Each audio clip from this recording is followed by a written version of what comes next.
Welcome to Buffalo Game Day Recap. I'm Thad Brown, as always, along with AJ Feldman. And AJ, today we got to see Amari Cooper in person. He was really out there. He told us later, by the way, that he was told he was going to play from the moment he was traded. The Bills were doing the whole rope-a-dope thing with us all week long. No, we don't know if he's going to play. Of course he was going to play.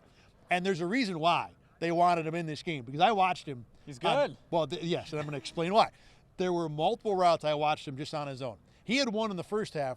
The Bills didn't even throw him the ball, where I think there are still ankles out on the field from what he did to the corner. And then the touchdown was just a great move. It was a little shoulder shimmy left, and not even like the biggest, craziest fake.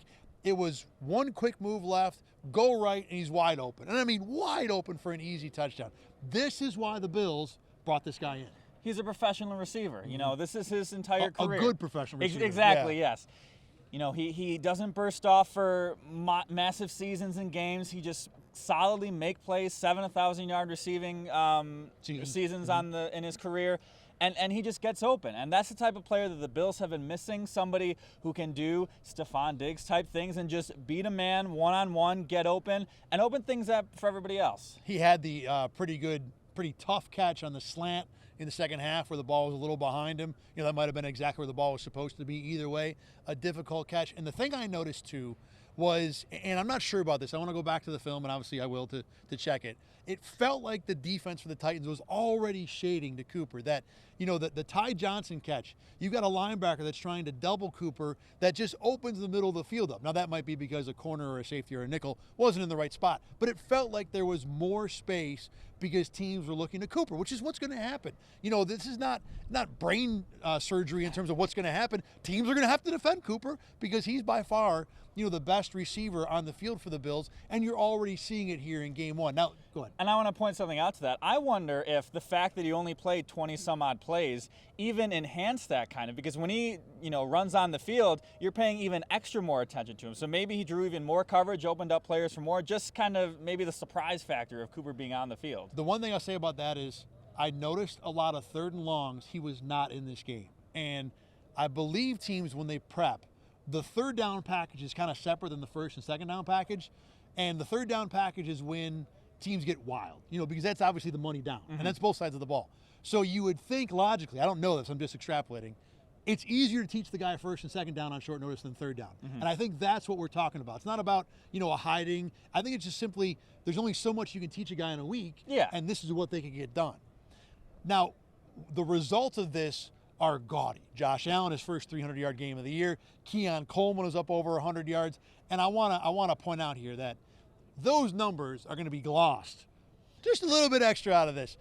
Keon Coleman had 100 yards, but almost all of it was two plays. One was a busted coverage. Mm-hmm. The second one was a really nice slant route, but he's doing it in a spot where defenses are probably expecting run. It's also a 17-point game, so there's no reason not to sell out for the run. So there were circumstances that played a part in these numbers. And the other thing that's going to happen too is that defenses are going to see what the Bills are doing with Cooper and then respond. So, Seattle won't have a whole lot of info for next week, and, even Miami the week after that won't have a ton, but, you get to the Colts game and then you come back. I mean, by the time the Bills play the Chiefs in a month, the Chiefs are going to have all the info they want to figure out how to deal with Amari Cooper. Doesn't mean they still can't succeed, but, AJ, this was one game, and with any one game, no matter the direction it goes, not overreacting is always something you got to remind fans to do.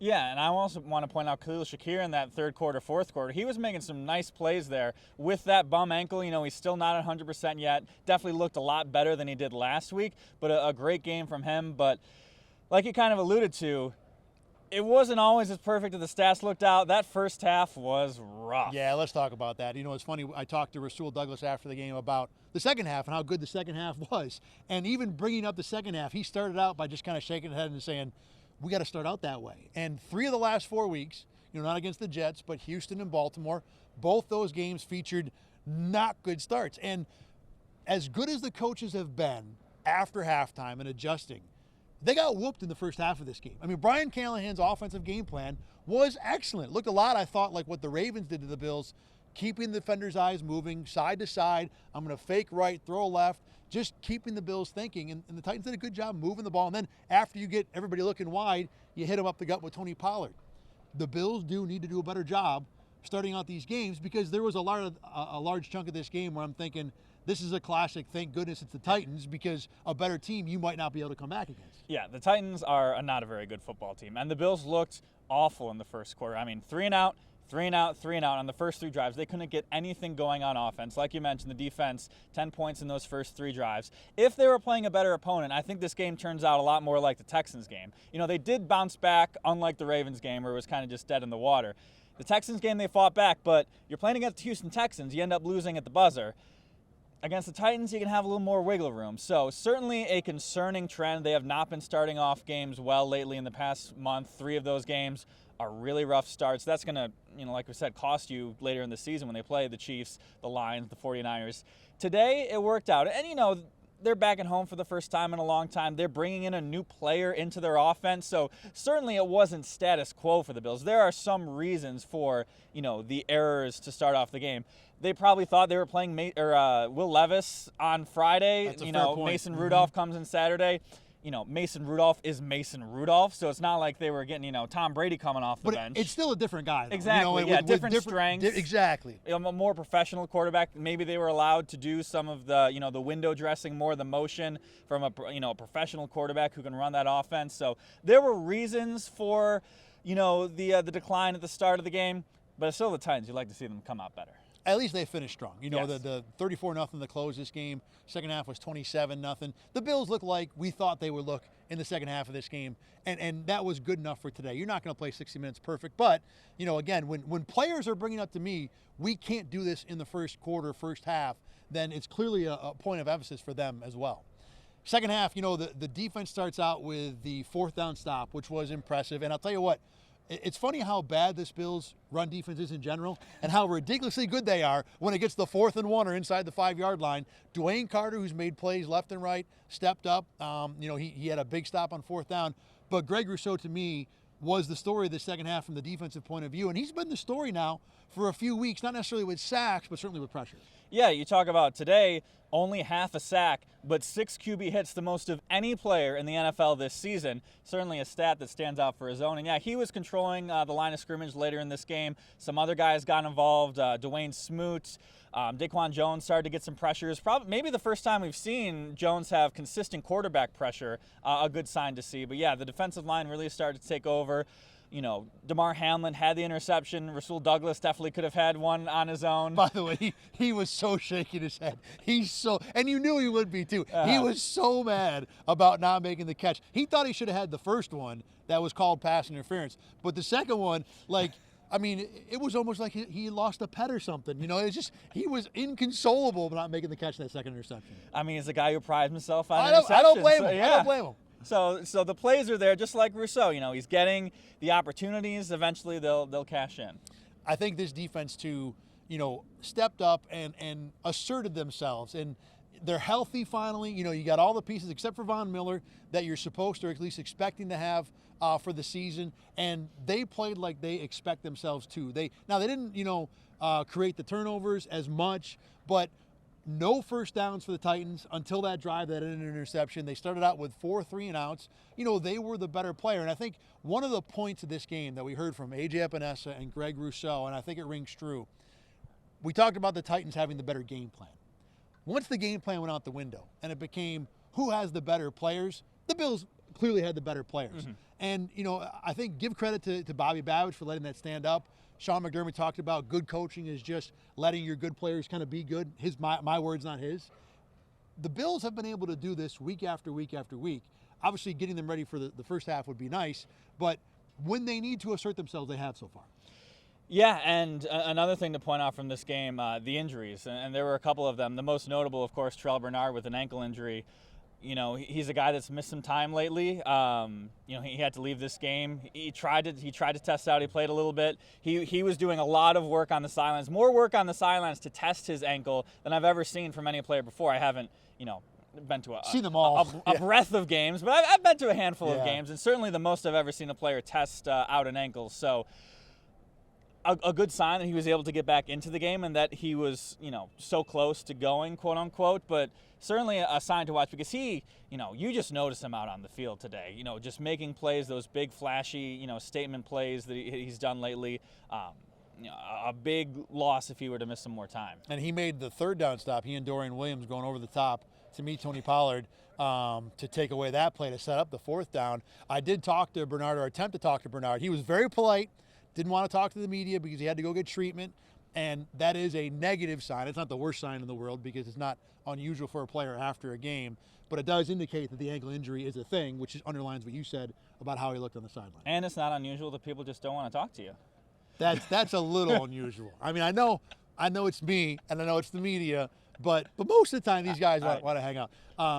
One of the fun stories, by the way, Dwayne Carter talked about why the Bills did such a good job in the second half, why they've been able to kind of fight back. And he said that one of the best pieces of advice that Sean McDermott's ever told him is that you just got to keep putting shots in the fairway over and over. And you and I are golf guys. We understand this. Just keep putting it in the fairway. Keep putting it in the fairway. And you can understand the mentality there because it's not about trying to hit that 270-yard hook around 3 trees to land. It's not that hard. Just keep it between the guardrails and eventually the Bills will figure it out. And they did. Carter, by the way, he's a lefty. Says he's got a terrible slice, but he's working on it. But, I appreciate the young guy from Duke having the golf game mentality. But that was the approach, that if we just keep being who we are and are able to have patience and sit back and figure out what teams are trying to do to us, we will figure it out, especially on defense. Speaks to how good the coaching has been. Speaking of putting it through the uprights, Tyler Bass, a player who was maybe the most talked about player outside of Amari Cooper going into this week. The ugly misses last week on this show, both of us kind of didn't really think he was going to play this week. They signed somebody to the practice squad. As much pressure you can put on a kicker without actually cutting him. And he kicked the ball really well today. He wasn't tasked with lengthy kicks. He had 2 field goals, none of them more than 30 yards, 4 extra points.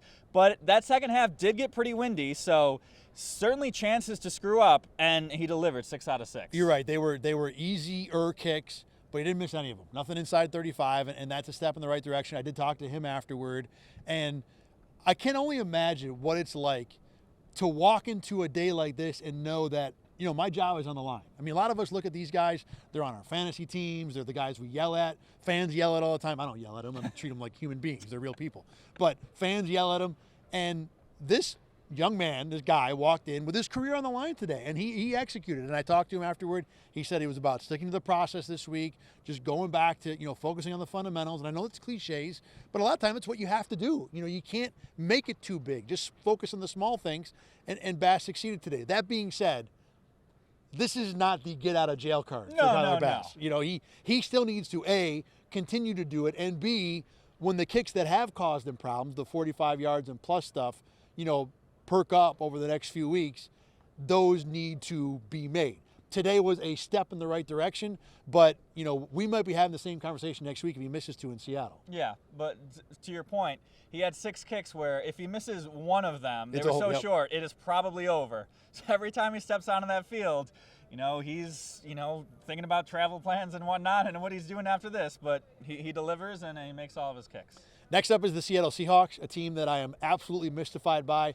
So to review, they lost to the Giants 2 weeks ago pretty soundly, and today whooped up on an Atlanta team that I think is pretty solid, might win a division. So I don't know who they are. I know they can throw the ball, and this Bills pass defense will be tested. I'm excited to see DK Metcalf, Tyler Lockett, Jackson Smith and Jigba against Taron Johnson and Christian Benford and Rasul Douglas. We'll talk about all that next week. Any thoughts for you on the Bills going forward, whether it be Seattle or this is kind of game 1 of a very gettable 4-game stretch, and the Bills, little finger on the tongue, check that thing right off with authority. No, it's just a tale of 2 halves. If they play like they did in the second half, okay, now we can start building. They're going to rack up some wins here. If they play like they did in the first half, the first quarter, like they did against, the Ravens and the Texans, more problems of the same. So, it just depends on what Bills team shows out when they make a nice lengthy West Coast trip. Yeah, those slow starts. You do that in Seattle, it might not be 10-0, it might be 21-0, and that's a whole different situation. All right, we are done here, though, for Bills and Titans. Heck of a win for Buffalo, for sure. As always, you can watch Buffalo Gameday Recap at rochesterfirst.com. Click on the Sports tab. We are under 8 Sports Extra. You can also find Let's Talk Ball there and all of our fun non-broadcast items. You can also find us on YouTube and wherever you get your podcasts. For AJ Feldman, I'm Thad Brown. We will talk to you again from the place where Starbucks was born, Seattle, Washington. Bills and Seahawks next week. See you then.